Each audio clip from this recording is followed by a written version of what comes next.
Lahore high court میں لاہور کے master plan 2050 میں غیر قانونی اراضی شامل کرنے کے کیس میں چودھری پرویز الہی کی اہلیہ کیسرا الہی اور دیگر کی عبوری ضمانت منظوری کے خلاف اپیل کی سماعت ہوئی۔ عدالت نے درخواست پر راسخ الہی سمیت دیگر فریقین سے جواب طلب کر لیا ہے۔ اسد شاہ، مزید بتائیے گا سماعت کا احوال۔ اسد، آپ سن پا رہے ہیں تو بتائیے گا، اہم سماعت ہوئی ہے، کیا احوال ہے؟ مکمل تفصیلات دیجیے گا۔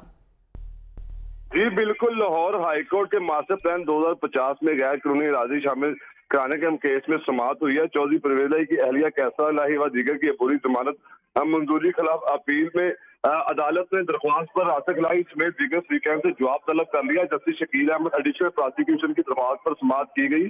راسخ الہی سمیت دیگر ملزمان کے خلاف اینٹی کرپشن لاہور میں مقدمہ درج ہے۔ یہ موقف اختیار کیا گیا اور موقف میں مزید کہا گیا ہے کہ راسخ الہی، کیسرا الہی، زارا الہی سمیت دیگر کی بری ضمانت غیر قانونی منظور کی گئی ہے۔ موضوع ابو بکر راسخ الہی اور فیملی ممبران کی اراضی تھی۔ موضوع ابو بکر کو غیر قانونی طور پر لاہور ماسٹر پلان میں شامل کیا گیا تھا۔ راسخ الہی و دیگر فیملی ممبران کو فائدہ پہنچانے کے لیے رقبے کو ماسٹر پلان میں شامل کیا گیا تھا۔ عدالت اینٹی کرپشن عدالت کا فیصلہ کالعدم قرار دے یہ استدعا کی گئی اور استدعا میں مزید کہا گیا کہ عدالت راسخ الہی سمیت ملزمان کی عبوری ضمانت منسوخ کرے۔ جی